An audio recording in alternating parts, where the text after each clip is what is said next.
di Malaysia ini dan akan mengizzah kembali ilmu-ilmu turath yang sudah mulai ditinggalkan oleh masyarakat pada hari ini di tanah yang betul-betul ini. Amin ya rabbal alamin. Hadirin wal hadirat hafizakumullah. Dari tadi Dr. Mahbubi kayak udah aba-aba itu. Kayak sudah aba-aba suruh berhenti. Maka insyaAllah kalimat al-akhirah, yaitu penutup akhir daripada saya ini, insyaAllah kita teruskan silibus. Pak Rafi tadi ya, Pak Rifai tadi, saya mengusulkan Pak Muidi untuk mengusulkan silibus yang ada di pesantren Jawa yang merupakan silibus Syekhuna Khalil ini diteruskan di pesantren An-Nahdhah. Ini harus diteruskan. Takrirat yang ada di pondok saya di Kencong sama persis takrirat yang ada di pondok Lirboyo, itu sama. Silsilahnya itu sama. Lirboyo sampai ke Syekhuna Khalil. Ini sama. Itu yang kita pakai, insyaAllah barakah. Dan wajib, jangan sampai karena anak-anak gak mampu alfiah dibatalkan atau dihapuskan. Jangan. Jangan. Anak-anak gak mampu diajar lagi. Diajar. Saya dulu terus terang gak isok faham, gak bakal bisa faham i'rab itu. 3 bulan saya belajar di Jawa ini, 3 bulan i'rab gak faham-faham. Kiai saya bilang apa? Gak faham jangan teruskan sampai faham. Nek gak faham sampai hafal nek abeh. Marfu lil marfu'atil asma'nya, lil marfu'ati berapa itu hafalkan semua. Bahasa Jawa saya hafalkan. Hafal 3 bulan. Setelah hafal, ketika faham sampai hari ini lekat. So kudu ngono. Nek pondok ini kudu ngono. Jadi alfiah nek gak faham hafal alfiah. Gak paham Pak, boten apa-apa. Saya bagi contoh, ini satu semangat Bayai Khalil yang mengajarkan ke kiai-kiai dan kiai-kiai ajarkan ke saya. Sanad ilmunya bersambung. Apa Bayai Khalil bilang? Jadi wanahu aula awalan ayyu'lama idzil kalamu dunahu la yufhama. Ini dalam Imriti. Wanahu lah aula yang paling utama untuk dipelajari. Kerana apa? Idzil kalamu tanpa kalam, yang tanpa tahu ilmu kalam, kalam la yufhama. Tanpa nahu tadi, kalam tidak akan, ucapan tidak akan difahami. Sampean hafal Al-Quran 30 juz tapi tidak ada ilmu nahu, kira-kira bisa mengajar enggak isi Al-Quran? Enggak bisa. Hanya bisa mentalkinkan bacaan Al-Quran, itu bisa. Tapi mengajar isi Al-Quran enggak bisa. Orang hafal hadis kutubus sittah, 6 kitab hadis, enggak belajar ilmu nahu, bisa beda enggak maksud naha Rasulullah sallallahu alaihi wasallam anil qaza'i? Rasulullah sallallahu alaihi wasallam melarang qaza'. Bisa faham enggak? Kalau dibuka terjemahan, Rasul melarang, terus dihukumi siapa qaza' haram. Akhirnya saya ke tukang cukur, dicukur dikit gini belakangnya, ini qaza' haram. Padahal ulama menjelaskan naha di sini adalah maksudnya makruh, bukan haram. Ini misalnya. Kerana kekurangan ilmu nahu, kekurangan ilmu alat, tidak bisa baca. Contoh yang paling mudah hari ini. Di Indonesia gak ada masalah. Di Indonesia ketika Habib Syekh datang ke pondok Purworejo, pondok kiai saya itu 2 kali 3 kali kalau nggak salah. Beliau nyanyi ya Hanana, ya Hanana, ya Hanana, ya Hanana. Kami dengar itu santai aja dan tahu maknanya. Beliau sampai ke Malaysia, Perdana Menteri menjemput Habib Syekh. Yang datang ramai, ya Hanana, ya Hanana. 3 hari setelah itu keluar di Facebook, ya Hanana ini banana tak ada makna. Betul, keluar seperti itu. Saya di Maroko waktu itu, saya diam aja.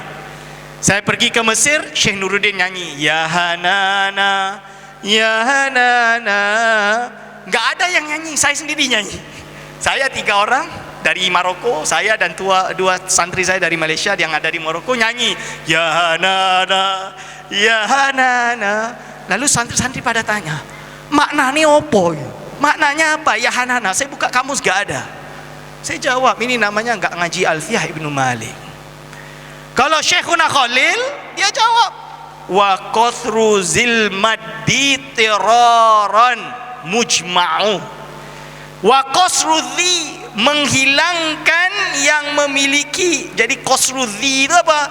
Hana'a, hani'an lakum, kan bahasa Arab, hani'an lakum, oh bahagialah engkau. Masdarnya apa? Hana'un, hana'an, ha nun alif ada hamzah. Wa qasru dhi, buang hamzah, zil maddi yang memiliki mad ini buang hamzahnya, ittiraron mujma'u, kalau dalam keadaan diperlukan, mujma'u disepakati boleh, alaihi wal aqsu bi khulfin yaqau, mujma'u alaih disepakati oleh ulama boleh. Kalau sebaliknya tanpa ada alif, tanpa ada hamzah, sengaja ditambah mad, dipanjangkan, ini terjadi khilaf yaqau yang terjadi di kalangan ulama. Intinya apa?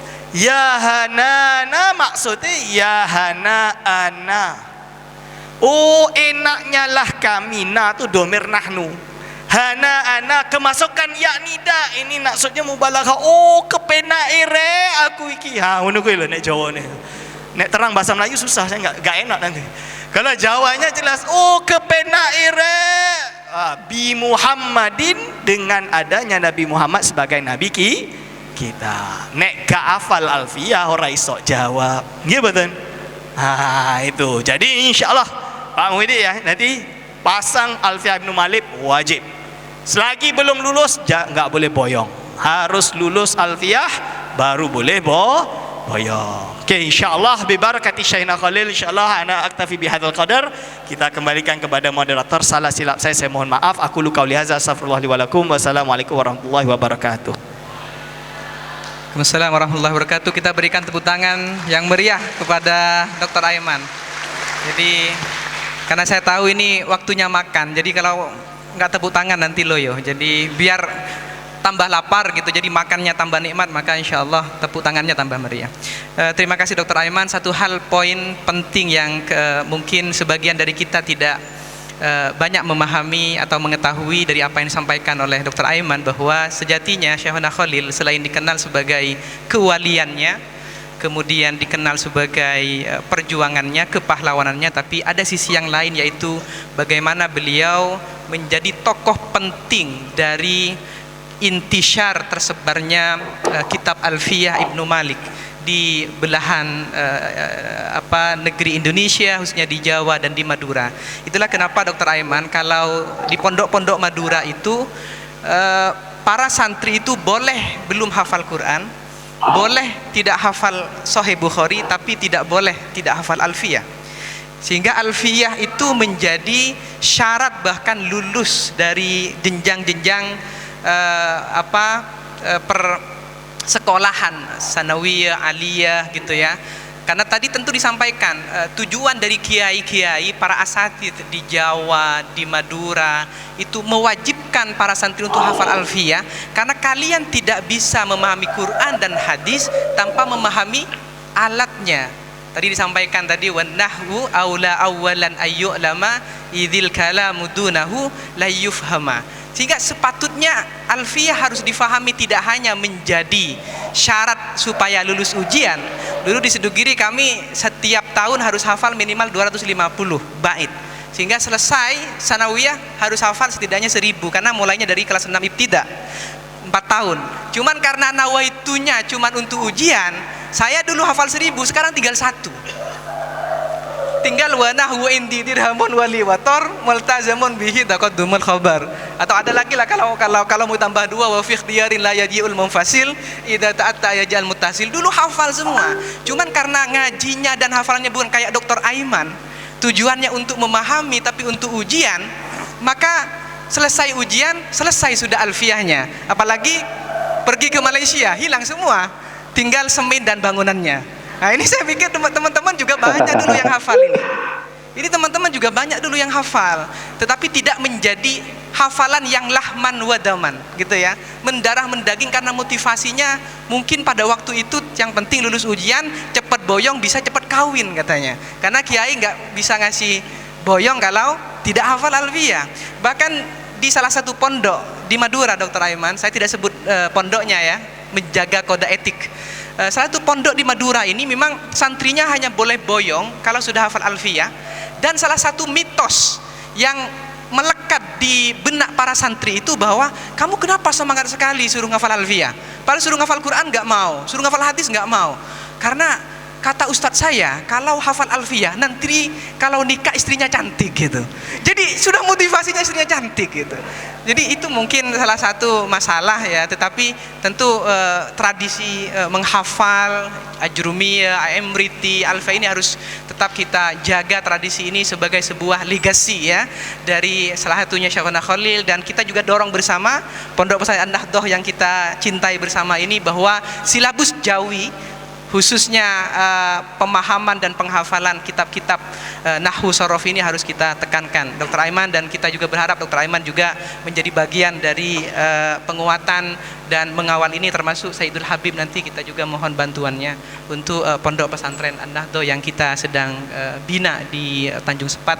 Saat ini sudah proses penyelesaian asrama kalau tidak salah, karena suraunya sudah selesai. Insyaallah kapan-kapan. Dr. Aiman sudah pernah ke pondok? Nah, Dr. Aiman belum pernah ke pondok, Sayyidul Habib mungkin juga belum pernah, jadi nanti kita insya Allah undang.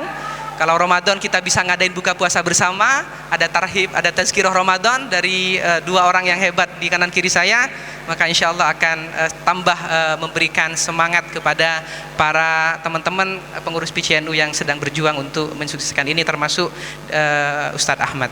Selanjutnya saya persilahkan Sayyidul Habib Ahmad Al-Jufri untuk memberikan juga perspektifnya terkait dengan peran dan kontribusi Syekhuna Khalil di Indonesia. Kami juga batasi Habib 15 sampai 20 menit, lebih sedikit tidak masalah ya, tetapi kalau bisa nanti kita bisa berharap lebih banyak untuk sesi diskusi. Silakan Habib, tafadhal masykur. Bismillahirrahmanirrahim. Assalamualaikum warahmatullahi wabarakatuh. Alhamdulillahi rabbil alamin. Alhamdulillahil wahidil ahad, al-fardus samad, الذي لم يلد ولم يولد ولم يكن له كفوا أحد.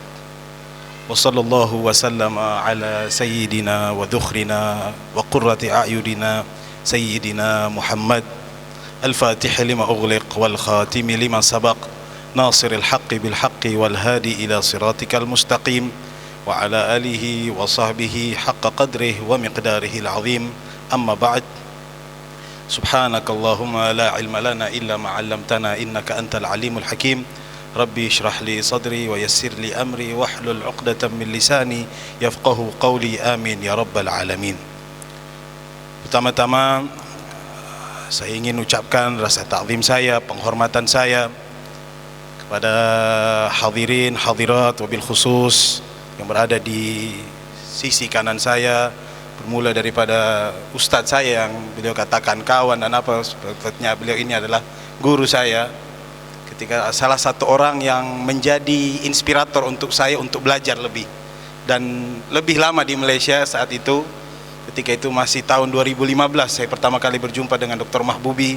Alhamdulillah Allah Subhanahu wa taala masih mengekalkan antara saya dengan beliau alaqah, hubungan yang begitu baik. Kemudian rasa ta'zim saya pada beliau ini jajaran dosen saya, pensyarah saya, yang sepatutnya ini kalau di Jawa yang saya lakukan ini merupakan kehinaan untuk diri saya untuk berada di satu tempat dengan orang yang sejajar dengan guru-guru saya. Saya mohon maaf kepada beliau atas kelancangan diri saya, Ustaz Dr. Aiman Al-Aqiti, kemudian jajaran daripada asatidzah, pengurus daripada PCNU, MNU, kemudian NU Malaysia, kemudian bermula daripada Ustadz Kiai Haji Lingling, Syibramil Lisi, kemudian tetamu kita yang hadir pada siang hari ini, Al-Habib Husnul Yaqin bin Abdul Hamid Al-Yahya, Ketua Ashkhal, Ustadz Ahmad Mayuri, kemudian Ketua Muslimat Fatayat,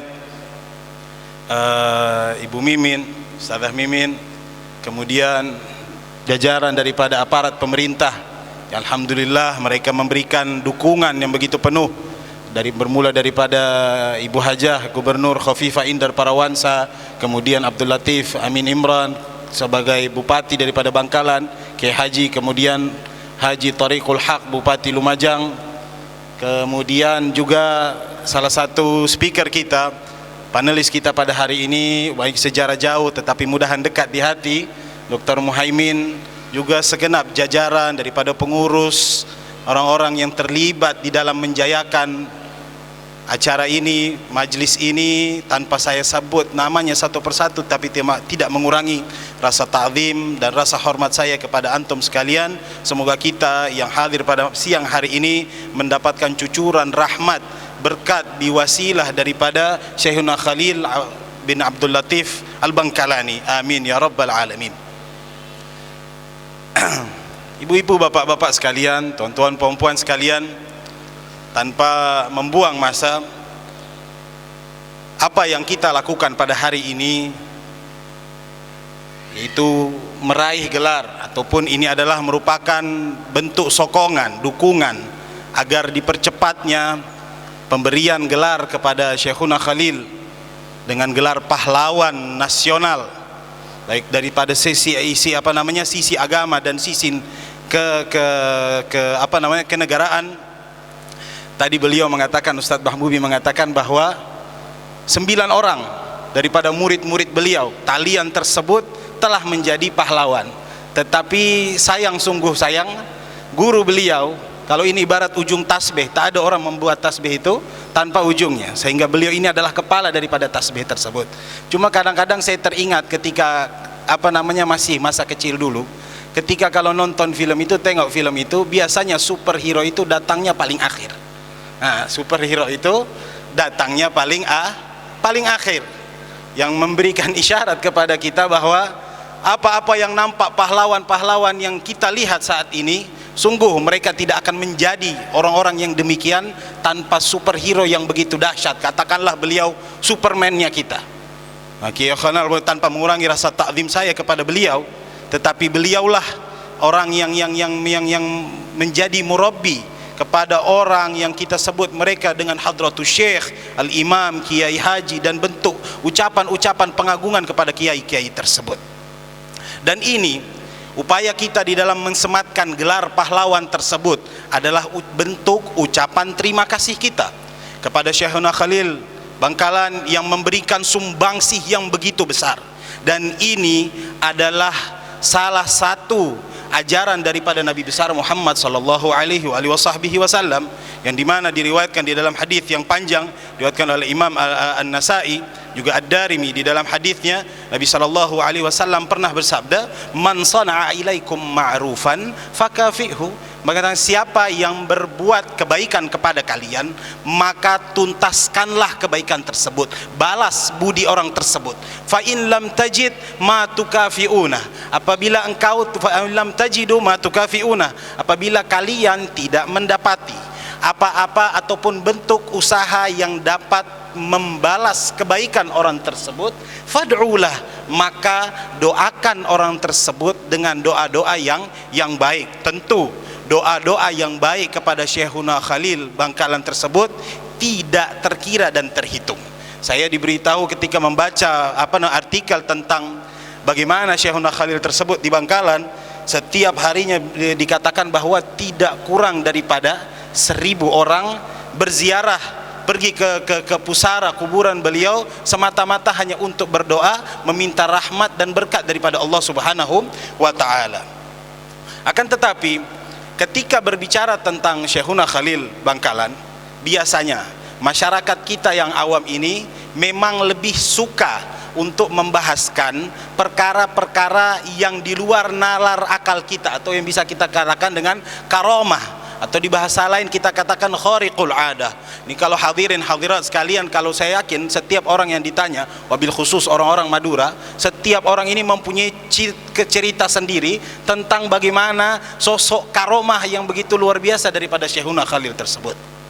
Tetapi kalau kita bertanya ataupun ingin melihat lebih kepada Syekhuna Khalil, yang kita katakan beliau ini adalah salah satu, insya Allah adalah salah satu calon pahlawan terbesar Indonesia, beliau kita perlu untuk mengkaji, melihat lebih dalam ke dalam sirah ataupun perjalanan Syekhuna Khalil, sehingga beliau menjadi sosok yang begitu luar biasa yang berada di Madura ataupun di Indonesia, bahkan di tanah Arab dikenang betul nama beliau. Sehingga antum-antum ketika saya pun bertanya-tanya ketika mendengar Syekhuna Khalil, Maulana Khalil, Mbak Khalid dengan sebutan yang begitu banyak.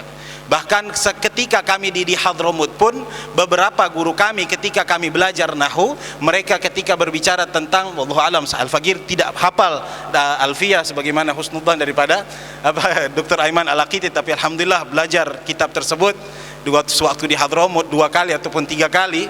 Dan saya pun mempelajari Alfiyah tersebut melalui lisan seorang ustadz daripada Jawa, karena ketika belajar dengan orang Arab blank saya banyak tidak memahami ayat-ayat tersebut, sehingga saya belajar lagi ke salah seorang Gus, nama beliau adalah Gus Novel, menantu daripada Kiai Masbuhin Mambau Salihin yang berada di Gresik. Beliau membantu saya kurang lebih 2 tahun membaca Alfiyah tersebut daripada kulit ke kulit, sehingga di dalam ketika kami mengkaji tersebut, beliau menyebutkan ketika bab yang menjelaskan ma yang datang setelah in, dia dikatakan zaidah beristidlal daripada kalam Syekhuna Khalil, yang mana dikatakan di dalam riwayatnya Syekhuna Khalil ini mengambil faedah tersebut daripada Al-Habib Ali bin Muhammad bin Hussein Al-Habsyi, yang tadi ketika Mahlul Qiyam kita lantunkan dan bacakan syairnya tersebut.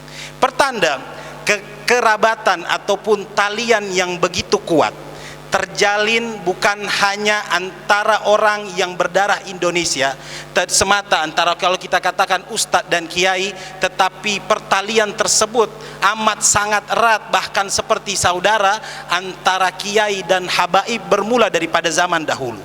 Ketika berbicara tentang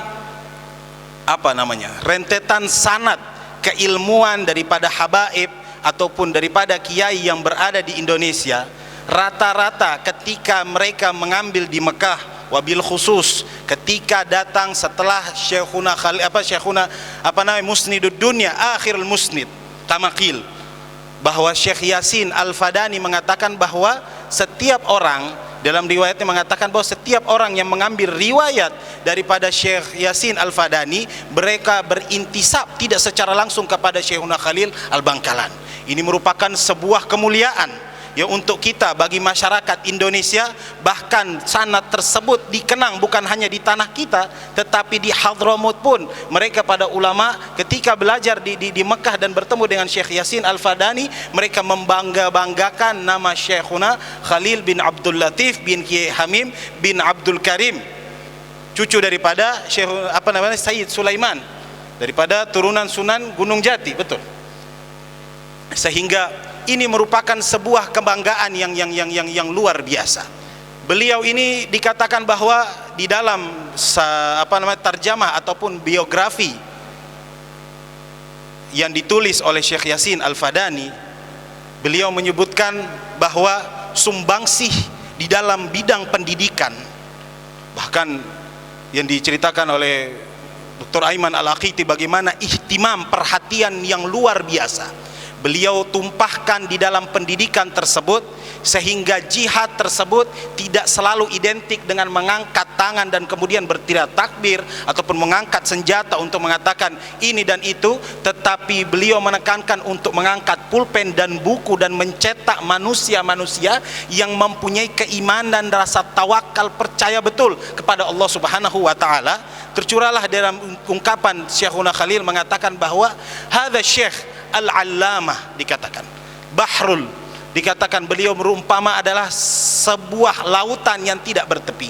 Dikatakan yang beliau ketahui jumlah daripada murid yang langsung menimba ilmu kepada Syekhuna Khalil Bangkalan adalah tidak kurang daripada 500.000 santri.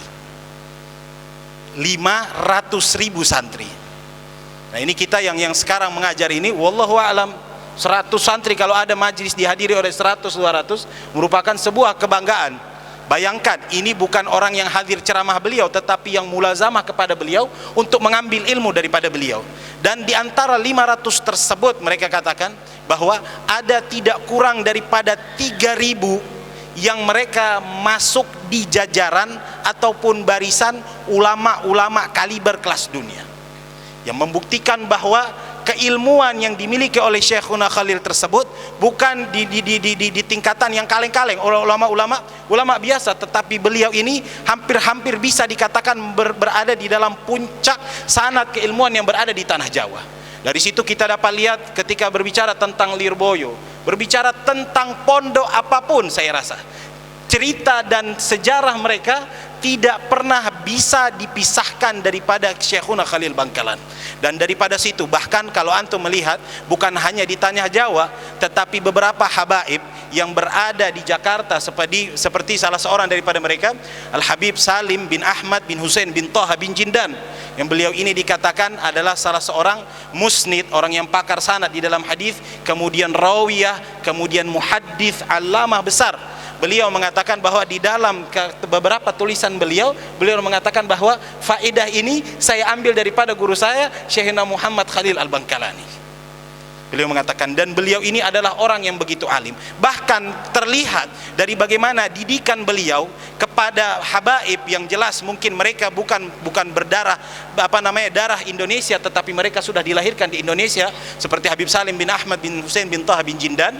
Ayah beliau adalah Habib Ahmad, adalah orang yang anak daripada Habib Husain. Habib Husain ini adalah orang yang pertama turun ataupun hijrah daripada tanah Yaman, kemudian tinggal di Manado, kemudian mempunyai anak namanya Ahmad pun mempunyai anak, kemudian Salim, dan Habib Salim ini dibesarkan di tanah Jawa.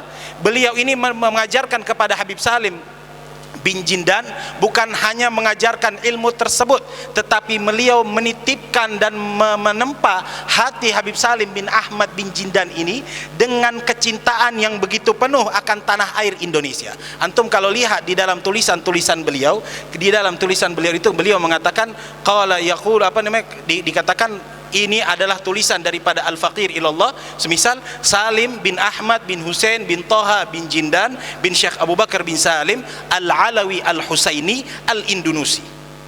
Dikatakan Al-Indunusi. Beliau dengan bangga mengisbat, menetapkan, menulis secara detail bahwa laqab beliau ketika ditanya adalah Indunusi. Kamu dari mana? Saya orang yang bertanah air, bernisbat kepada Indonesia.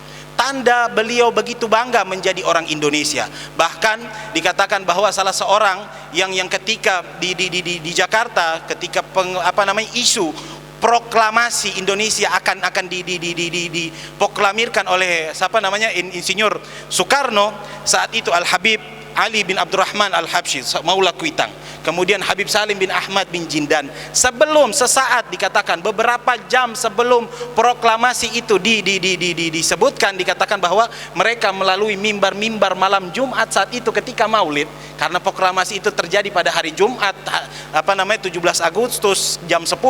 Beliau melalui mimbar-mimbar dan tempat-tempat majlis mereka mengumumkan secara langsung bahwa kita bangsa Indonesia telah merdeka, yang membuktikan bahwa semangat yang mereka bawa dan mereka warisi daripada guru mereka seperti Habib Salim bin Jindan. Bahkan bukan hanya itu, mereka ini bukan hanya orang yang berpandai slogan dengan mengatakan kami cinta Indonesia tanpa bukti. Habib Ali bin Abdurrahman Al-Habsyi, kepala beliau babak belur, darah tersebut menjadi warna di muka beliau, semata-mata hanya ingin mempertahankan kalimat proklamasi dan kemerdekaan Indonesia. Dan terjadi kepada Habib Salim bin Jindan. Dan ini membuktikan warisan daripada Kiai Khalil Al-Bangkalan ini begitu luar biasa kepada murid-murid beliau. Bahkan dikatakan oleh di dalam sifat-sifat yang lain yang disebutkan oleh Syekh Yasin Al-Fadani, dan ini tidak heran, beliau mengatakan bahkan di dalam pensematan gelar pahlawan tersebut, beliau pun seakan-akan takdir Allah Subhanahu wa taala menunjukkan ketawaduan beliau dengan tidak menjadi orang yang pertama kali untuk digelari dengan gelaran pahlawan.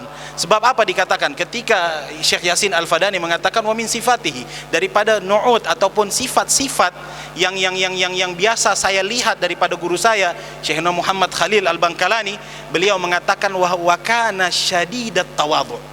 Beliau ini adalah orang yang begitu rendah hati di dalam dirinya, tidak pernah merasakan kesombongan di dalam hatinya. Orang kalau sudah menjadi guru kepada maha guru seperti Syekhuna Khalil ini, mungkin sudah mengatakan dia ini luar biasa.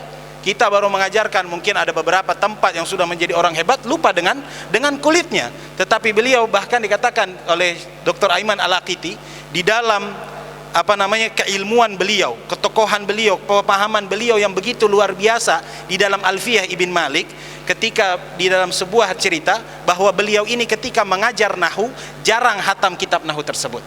Bahkan ketika masuk di dalam kitab Jurumiyah, ketika sampai di babula, dikatakan babula i'lam di dalam bab tersebut, beliau ini dipelintirkan bahasa tersebut mengatakan babula a'lam, bab yang mana sepatutnya itu adalah babula. Ini bab yang membahaskan la nafiyah lil jinis, i'lam. Kemudian musannif penulis tersebut bicara, ketahuilah, beliau pelintirkan bahasa tersebut dengan menyebutkan babula a'lam, bab di mana saya tak tahu. Murid beliau ini semua terkejut. Wih, ya ini syekhuna, orang yang begitu luar biasa mengatakan tidak tahu mengajarkan kepada murid-muridnya untuk membiasakan kalimat tidak tahu tersebut jangan malu untuk diucapkan. Sehingga dia mengatakan la a'lam, saya tak tahu. Ditutup kitab tersebut, besok keluar lagi dari babul kalam. Dan itu terjadi berkali-kali di dalam kehidupan beliau. Dan dikatakan sifat, di antara sifat yang begitu mulia, dikatakan bahwa beliau ini orang yang sangat menghormati dan mengagungkan guru beliau. Bahkan dikatakan ketika beliau di Makkah, jangan cerita beliau ini tidak baru mau lewat di depan rumah gurunya itu, beliau sudah menundukkan kepala. Bahkan ketika di Mekah itu, di dalam sebuah riwayat, apabila beliau ingin buang air, beliau itu mencari tempat yang jauh keluar daripada tanah haram tersebut, dan dikatakan keluar daripada tanah Mekah, ihtiraman di tempat di mana Nabi SAW dibesarkan dan dilahirkan. Kemudian di dalam sifat-sifat beliau yang terakhir, beliau dikatakan bahwa syadidul hub, syadidul mahabba li ali baitin Nabi SAW. Beliau ini mempunyai cinta yang luar biasa. Yang luar biasa kepada siapa? Mereka yang mempunyai talian darah dengan Rasulullah SAW. Hatta al-Arab, dikatakan oleh Sayyid Yasin Al-Fadani, bahkan Arab sekalipun beliau sangat mencintai orang-orang tersebut. Sehingga kita sebagai warisan daripada pendiri NU ataupun Syekhuna Khalil Al-Bangkalan adalah mencintai keluarganya Nabi SAW. Tentu cinta tersebut bukan cinta yang buta, yang benar disalahkan kemudian salah dibenarkan, tetapi cinta tersebut adalah cinta ketika kita lebih tua daripada mereka, adalah cinta seorang bapak kepada ayahnya. Ketika mereka tersebut lebih tua daripada kita, cinta seorang anak kepada ayahnya. Mungkin umurnya adalah umur yang sama adalah cinta seorang sahabat karib kepada kawan dekatnya. Dan ini dikatakan adab beliau, bahkan diceritakan oleh Al-Habib Muhammad bin Ahmad Al-Muhdar yang datang dari jauh daripada tanah Yaman ketika beliau ingin menziarahi Syekh Khalil Al-Bangkalani. Dan ini adalah kawan beliau ketika belajar di Yaman semasa beliau belajar kepada Al-Habib Muhammad bin Husain Al-Habsyi, yaitu mufti Syafi'iyah. Beliau juga belajar mengambil faedah daripada Al-Habib Ali bin Muhammad bin Husain Al-Habsyi. Bahkan saya pernah mendengar luar biasanya Syekh Khalil ini daripada himmah untuk pusing jalan-jalan kemana-mana mengambil ilmu. Beliau ini dikatakan saya tidak tahu ini pasti atau tidak, beliau dikatakan pernah sampai ke tanah Hadramut di kota Seun, tempat Habib Ali bin Muhammad Al-Habsyi. Ini dikatakan luar biasa. Bahkan dikatakan ada salah seorang kawan daripada Syekhuna Khalil Bangkalan ini yang diajarkan bahasa Madura ketika ada di Mekah. Maka ketemu di Yaman, orang Arab ini mengatakan dimma salakah, di mana salaknya katanya, di mana salaknya, sebab kota Bangkalan ini dikatakan terkenal dengan salak. Akhirnya beliau ini mempopulerkan buah salak ini di antara kawan-kawan beliau.